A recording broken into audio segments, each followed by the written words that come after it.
हिंदू धर्म में सूतक और पातक नाम से दो परंपराएं प्रचलित हैं। किसी के भी घर परिवार में कोई शांत हो जाते हैं या स्वर्ग चला जाता है तो उस परिवार या घर में सूतक लग जाता है। मृतक के जितने भी खून के रिश्ते के बंधु बांधव होते हैं उन सभी के घरों में सूतक माना जाता है। क्या होता है यह सूतक और कितने समय तक का होता है, जानिए इस संबंध में संक्षिप्त जानकारी। क्या होता है सूतक और पातक? सूतक का संबंध जन्म मरण के कारण हुई अशुद्धि से है। जन्म के अवसर पर जो नाल काटा जाता है और जन्म होने की प्रक्रिया के दौरान जो हिंसा होती है उसमें लगने वाला दोष या पाप प्रायश्चित के रूप में पातक माना जाता है।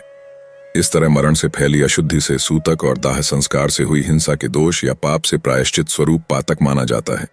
जिस तरह घर में बच्चे के जन्म के बाद सूतक लगता है, उसी तरह गरुड़ पुराण के अनुसार परिवार में किसी सदस्य की मृत्यु होने पर लगने वाले सूतक को पातक कहते हैं। सूतक और पातक की परिभाषा इससे अलग भी है। जैसे व्यक्ति की मृत्यु होने के पश्चात गोत्रज तथा परिजनों को विशिष्ट कालावधि तक अशुचित्व और अशुद्धि प्राप्त होता है, उसे सूतक कहते हैं। अशुचित्व अर्थात अमंगल और शुद्ध का विपरीत अशुद्धि होता है। कब कब लगता है सूतक? जन्म काल, ग्रहण काल, स्त्री के मासिक धर्म का काल और मरण काल में सूतक और पातक का विचार किया जाता है। सभी के काल में सूतक के दिन और समय का निर्धारण अलग अलग होता है। सूतक पातक का समय 1. मृत व्यक्ति के परिजनों को 10 दिन तथा अंत्यक्रिया करने वाले को 12 से 13 दिन सपिंडीकरण तक सूतक पालन कड़ाई से करना होता है। मूलत यह सूतक काल 1.25 माह तक चलता है। 1.25 माह तक कोई किसी के घर नहीं जाता है। 1.25 माह अर्थात 37 से 40 दिन। 40 दिन में नक्षत्र का एक काल पूर्ण हो जाता है। घर में कोई सूतक, बच्चा जन्म हो या पातक, कोई मर जाए, हो जाए 40 तक का सूतक या पातक लग जाता है। 2. ऐसा भी कहा जाता है कि 7 पीढ़ियों पश्चात 3 दिन का सूतक माना जाता है, लेकिन यह निर्धारित करना कठिन है।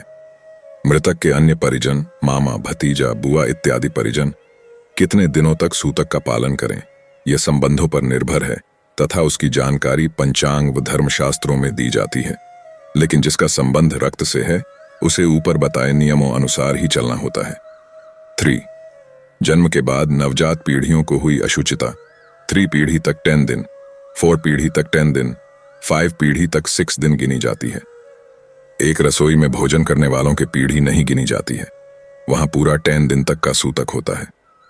प्रसूति नवजात की मां को 45 दिन का सूतक रहता है।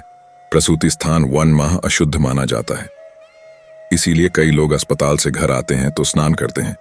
पुत्री का पीहर में बच्चे का जन्म में 3 दिन का, ससुराल में जन्म दे तो उन्हें 10 दिन का सूतक रहता है। 4. मरण के अवसर पर दाह संस्कार में इत्यादि में हिंसा होती है। इसमें लगने वाले दोष या पाप के प्रायश्चित के स्वरूप पातक माना जाता है। जिस दिन दाह संस्कार किया जाता है उस दिन से पातक के दिनों की गणना होती है, न कि मृत्यु के दिन से। अगर किसी घर का सदस्य बाहर है तो जिस दिन उसे सूचना मिलती है उस दिन तक उसके पातक लगता ही है। अगर 12 दिन बाद सूचना मिले तो स्नान मात्र से शुद्धि हो जाती है। 5. अगर परिवार की किसी स्त्री का गर्भपात हुआ है तो जितने माह का हुआ है उतने दिन का ही पातक माना जाएगा। घर का कोई सदस्य मुनि साध्वी है, उसे जन्म मरण का सूतक नहीं लगता है, किंतु उसका ही मरण हो जाने पर उसका 1 दिन का पातक लगता है। 6. किसी की शव यात्रा में जाने को 1 दिन, मुर्दा छूने को 3 दिन और मुर्दे को कंधा देने वाले को 8 दिन की अशुद्धि मानी जाती है। घर में कोई आत्मघात कर ले तो 6 माह का पातक माना जाता है। 6 माह तक वहां भोजन और जल ग्रहण नहीं किया जा सकता। वह मंदिर नहीं जाता और ना ही उस घर का द्रव्य मंदिर में चढ़ाया जाता है। 7.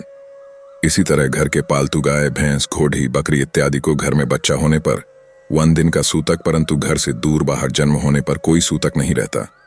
बच्चा देने वाली गाय, भैंस और बकरी का दूध क्रमशः 15 दिन, 10 दिन और 8 दिन तक अशुद्ध रहता है। सूतक पातक के नियम 1. सूतक और पातक में अन्य व्यक्तियों को स्पर्श न करें। 2. कोई भी धर्मकृत्य अथवा मांगलिक कार्य न करें तथा सामाजिक कार्य में भी सहभागी न हों। 3. अन्यों की पंगत में भोजन न करें। 4. किसी के घर न जाएं और ना ही किसी भी प्रकार का भ्रमण करें। घर में ही रहकर नियमों का पालन करें। 5. किसी का जन्म हुआ है तो शुद्धि का ध्यान रखते हुए भगवान का भजन करें और यदि कोई मर गया है तो गरुड़ पुराण सुनकर समय गुजारें। 6. सूतक या पातक काल समाप्त होने पर स्नान तथा पंचगव्य, गाय के दूध, दही, घी, गोमूत्र और गोबर का मिश्रण, सेवन कर शुद्ध हो जाएं। 7. सूतक पातक की अवधि में देवशास्त्र, गुरु पूजन, प्राक्षाल, आहार आदि धार्मिक क्रियाएं वर्जित होती हैं। 8. जिस व्यक्ति या परिवार के घर में सूतक पातक रहता है, उस व्यक्ति और परिवार के सभी सदस्यों को कोई छूता भी नहीं है। वहां का अन्न जल भी ग्रहण नहीं करता है।